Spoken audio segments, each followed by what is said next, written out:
Today we have Sarah Grainger, the City of Viroqua's city engineer, discussing the North Side Development Project. If anyone has drove north of Viroqua, they've seen some construction. Can you tell them what project is going on? Yeah, there is a lot going on up on the north side of Viroqua. We received, the city of Viroqua and the county received jointly an EDA grant to do development on the north side for economic development. There's a lot of work with infrastructure, water and sewer utility, as well as site development for the future Viroqua Business Park. When I go past it, I see a lot of trucks going in and out and gravel, and now that there's only one lane use, what's the timeline for the project? Well, the original construction started in November of last year, and they worked all through November and December. There was a number of crews that were out. Some of them were working on water main loops around County B and Railroad, as well as on Main Street on Highway 14 North. There were sewer crews also working on extending the sewer main in the north area there. And then there were crews that were working on grading of the future business park site, which is probably what you see most of because that's right off of Highway 14. That Viroqua Business Park site has a lot of work going on with the grading. Most of it is currently finished. There's just some minor areas that they're still working on. There are 2 roads being built in that area.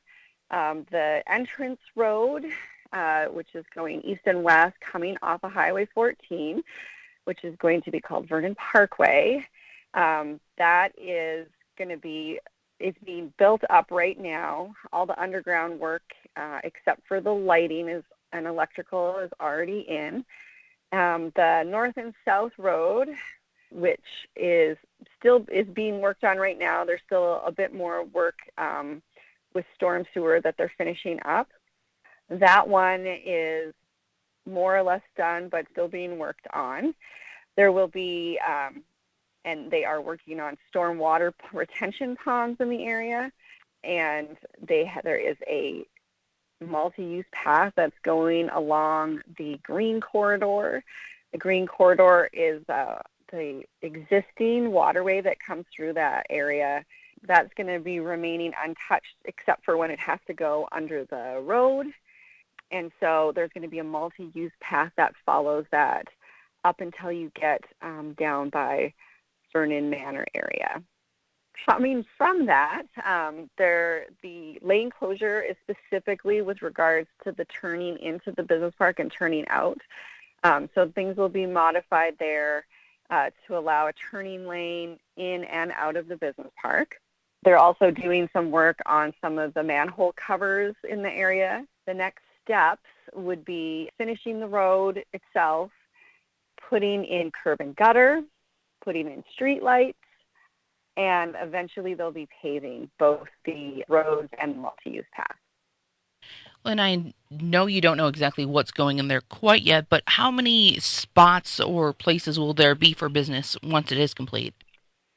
Yeah, so and in order to not limit the format, I guess, of the lots, they left them as large as possible, but there are 6 different distinct lots, and those may be broken up into smaller lots. What is the timeline with construction moving into the summer? So a large part of the project is already complete. Everything outside of the Viroqua Business Park is finished and been restored, but within the Viroqua Business Park, there's still about 20% of the project is left. So the lane closure that we have currently should last for another week. It's a 2-week closure. The project as a whole, we're probably looking at August before they do the final paving. If anyone has any questions on the project or the business side of this, who should they reach out and talk to? Yeah, so if there's any questions about the construction itself, they can contact me, Sarah Grainger, the City of Viroqua. My information is on our city website. If it's regard to the business park, The contact is Nate Torres. He's the city administrator at the city of Viroqua, and that information is also on our website.